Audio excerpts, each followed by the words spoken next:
homeschooling isn't always picture perfect. Welcome to Homeschooling with Dr. B, where we'll help you find solutions to the challenges you face and celebrate your successes with you. Now, please welcome your host, Dr. B. Welcome, my tenacious homeschool tribe, to today's episode, which is brought to us through our kind friends at HydroFeet, the insole that massages your feet with every step. Use the code OMB15OFF for an additional 15% off at hydrofeet.com. One of the silver linings in this pandemic has been that a lot of families were exposed to homeschooling. Now, I'm the first one to tell you that homeschooling is not for everybody. And I understand and I appreciate that it was an unusual set of circumstances. But the bottom line is that after that exposure, a lot of families decided to continue homeschooling even after the pandemic. Well, I wanted to say was over, but it's not really over. Even after school opened back up. And I know that some families decided to continue homeschooling even after their children received vaccinations and schools were open to all of the kids. In any case, a lot of the new homeschooling families decided to do online education during the pandemic, as we know. And a lot of the states offered it because of the pandemic. The reality is that some states offered it before the pandemic, such as Florida. Florida has an online program. If you want to use it to homeschool, you can. And I have heard some criticism from people who have been homeschooling for a long time that this was really not homeschooling. And I agree on one level, and that is that the majority of homeschool families don't necessarily do all of their work online, nor are most of the homeschooling online programs set up the way that schooling online was done for a lot of the families during the pandemic. So it is a complicated issue. But the reality is that one of the benefits of homeschooling is the multiplicity of options, the many, many options available to all of us. And online education is one of them. In this article, I will post a link to the top 50 online programs for high school. Now, there are 4 key points to look at if you're considering an online program for your family. The first one is affordability. Now, why do I make it the first one? Because we're all on a budget of some sort, right? And there is a lot of variability in the cost of the online programs. There can be some that are very affordable, and there are some that cost as much as a year in college. So there is a big spectrum of services available to the homeschool community. And you have to start by figuring out which ones you can afford and then move on to the next step, which is format. Does the format work for you? Now, sadly, there's not a lot of online programs that actually have a teacher teaching. And I say sadly because the majority of the programs basically provide a video and worksheets. And for many of us that decided to homeschool, we were trying to get away from that type of situation. I don't have my children do a lot of worksheets. The worksheets that we work on are primarily math. And we do Fix It, which requires them to do some workbook, but that's limited. So the idea of going into a format where my children would once again be dealing with busy work is not appealing to me.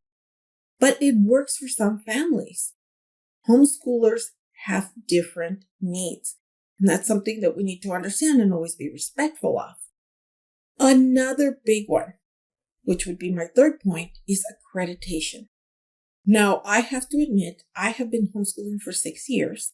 I never intended to homeschool high school because I wanted my children to go to an accredited high school.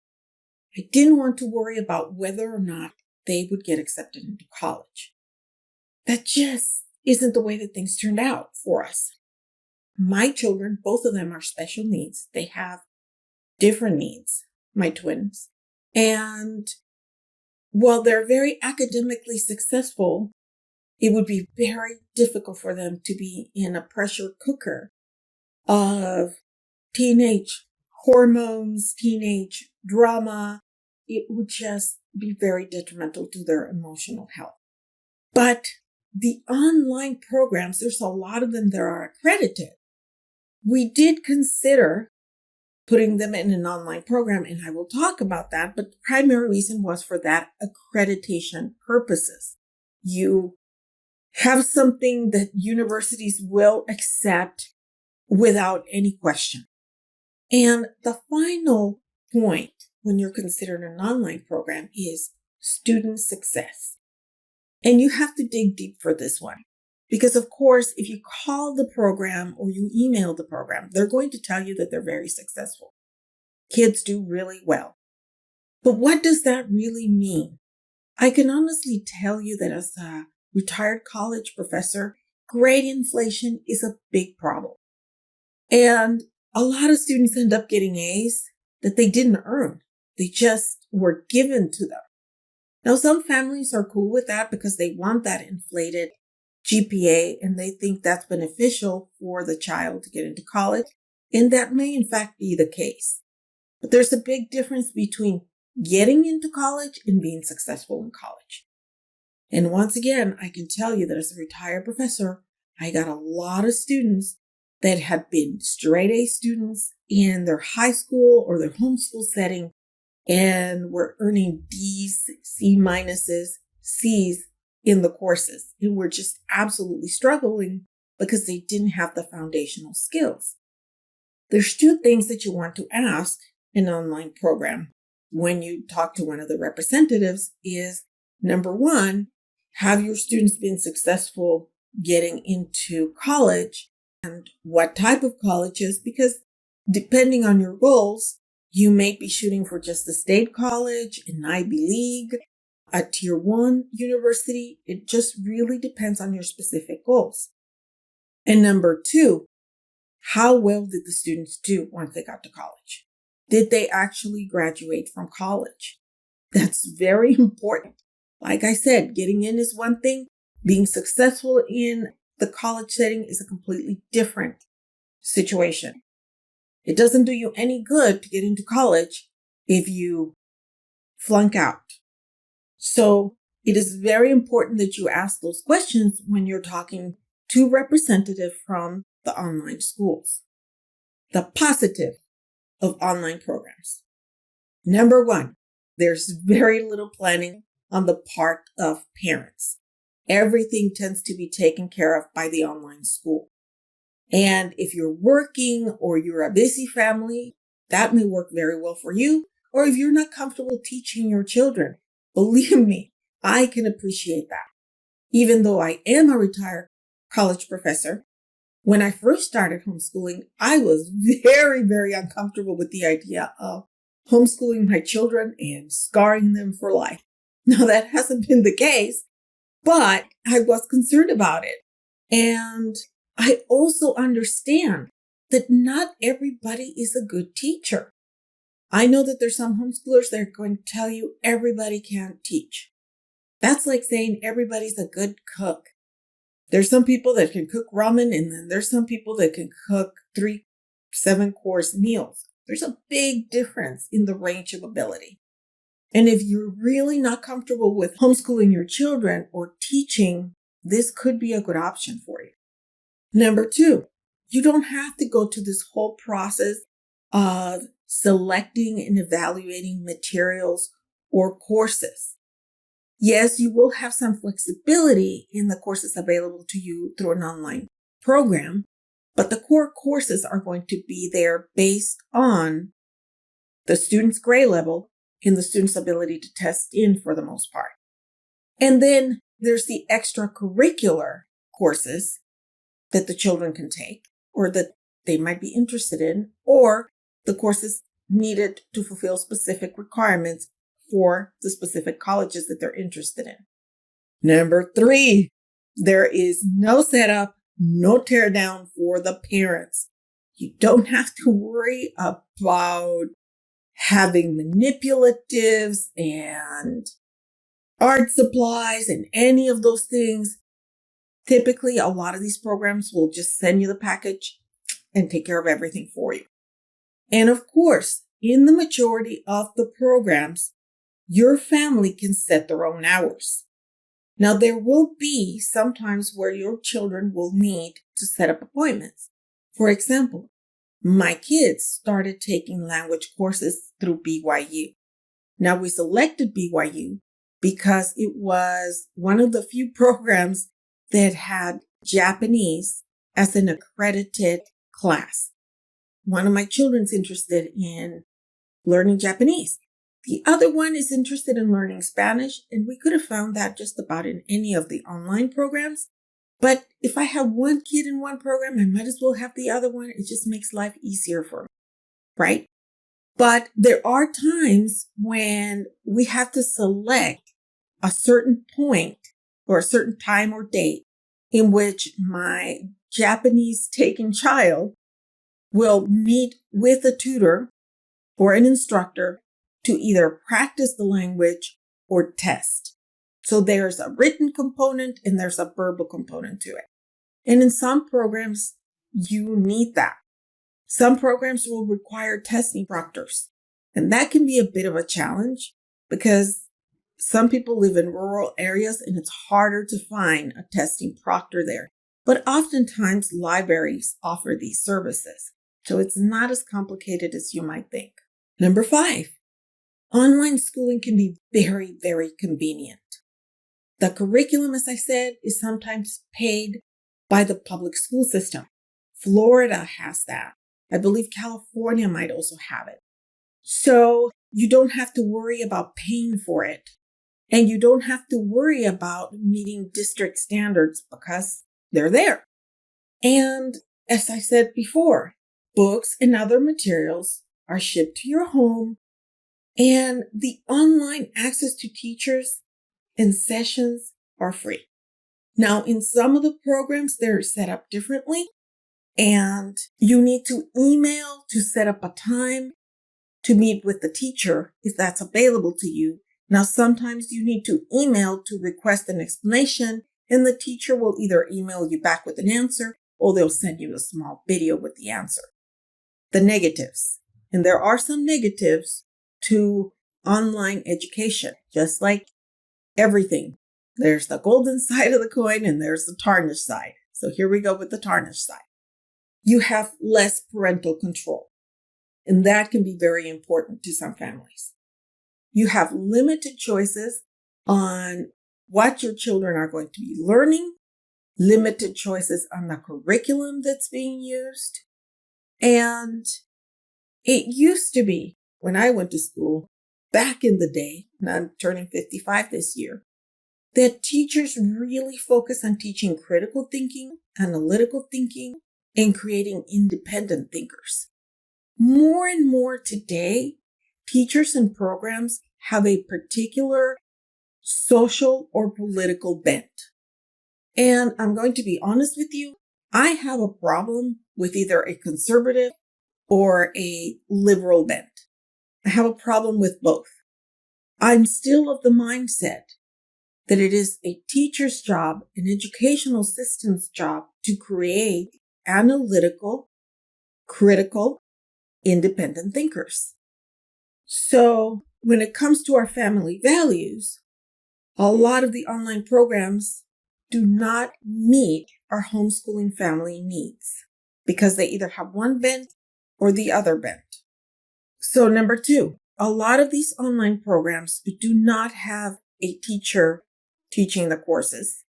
They're basically creating a video, and then your child sees the video.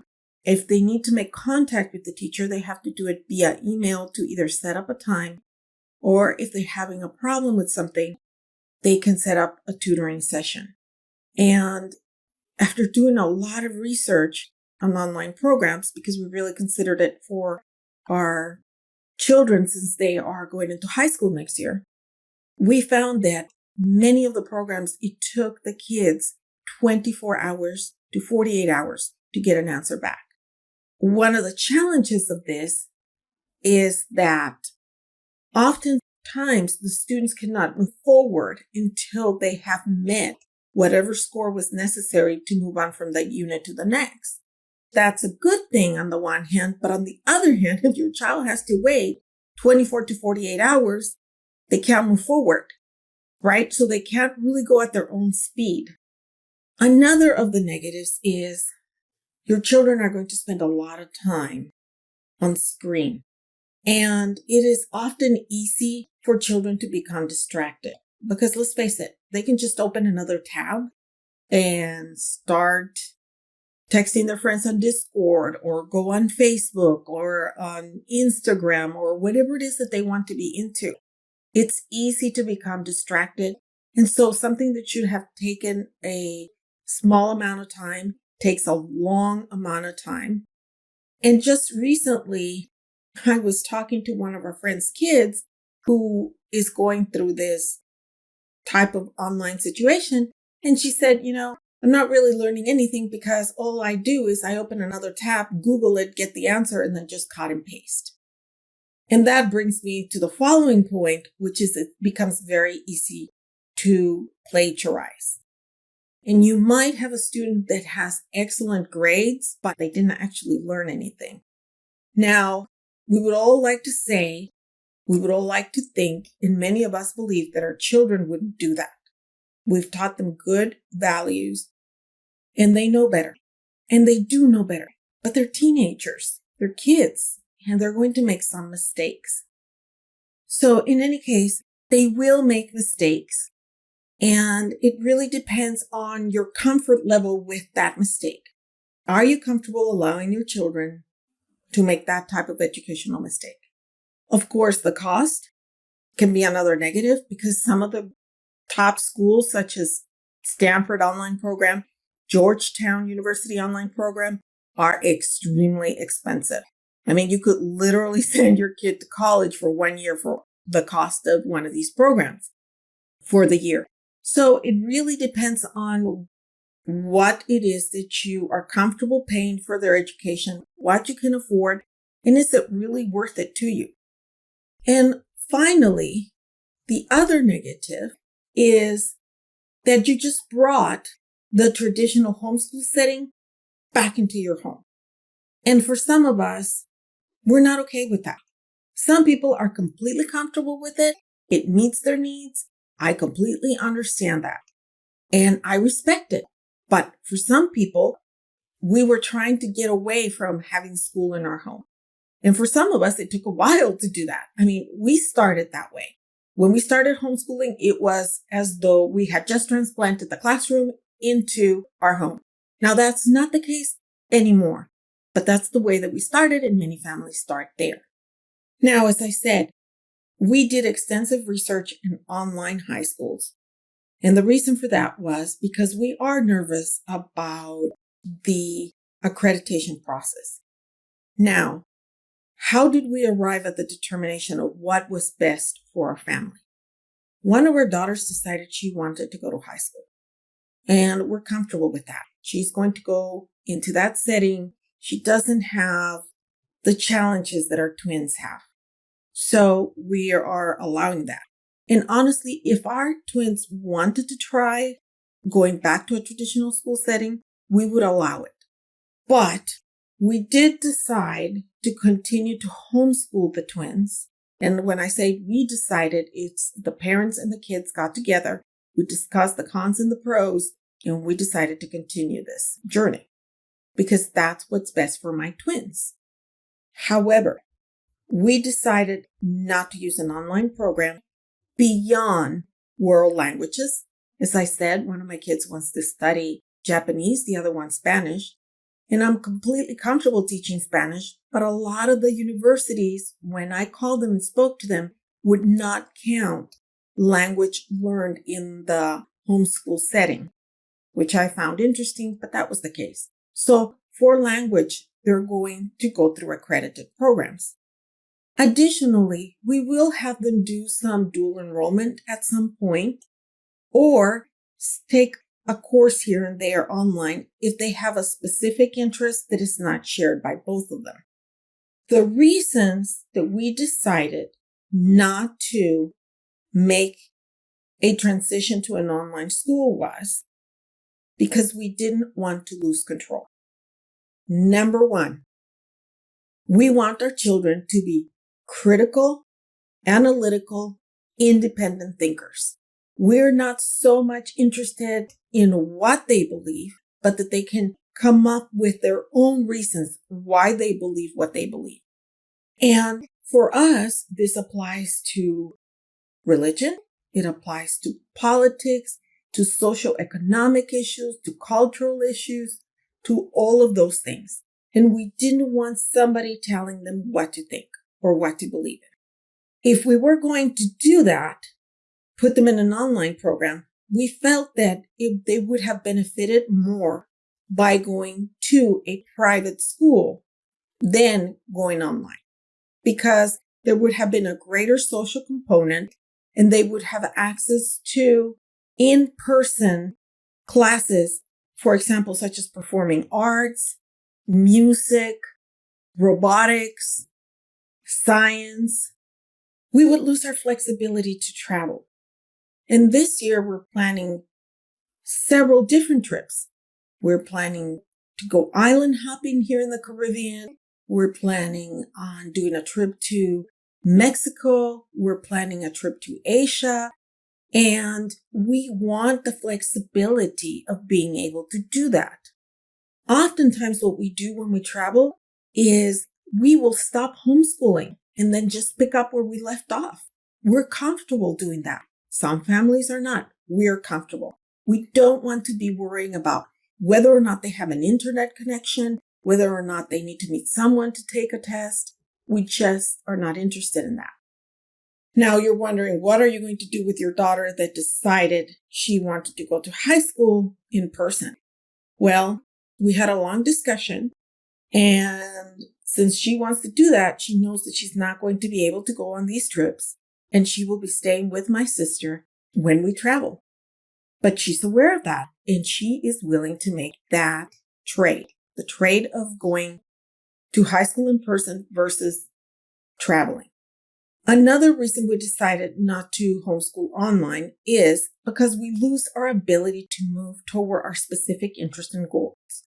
I have a daughter that's extremely interested in the political sciences. She doesn't know whether she wants to be a politician or an attorney. Both of my daughters are extremely interested in the theater, and one of them is interested in forensic science. So when I teach science, I give it that forensic bent. Finally, our biggest fear being accreditation, I did call the universities that my girls are interested in, had long discussions with their admissions representatives, and they all explained to me that A, they are taking homeschoolers, and B, some of the weaknesses that they see in homeschoolers. So now I know what needs to be addressed there. And C, a lot of the schools are more interested on the ACT or SAT scores that they are in the grades, because they are very aware of the level of grade inflation that is around in our country, not just for homeschoolers, but for the public school system and the private school system. I know I said the last point was the final point. I lied. The final point is we don't want our kids spending that much time online. It's hard on the eyes. It's hard on the brain. It inhibits social interaction, and it's just not a right fit for our family. So next year will be interesting.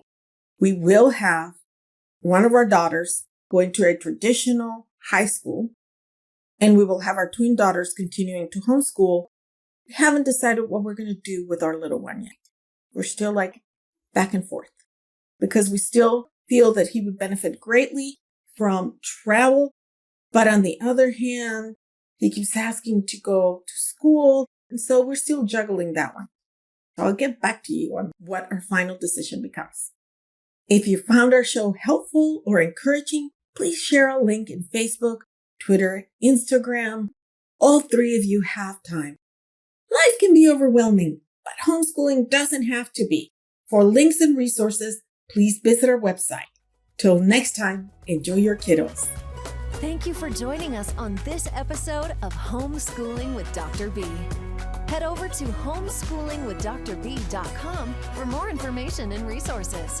That's homeschoolingwithdrb.com. Until next time.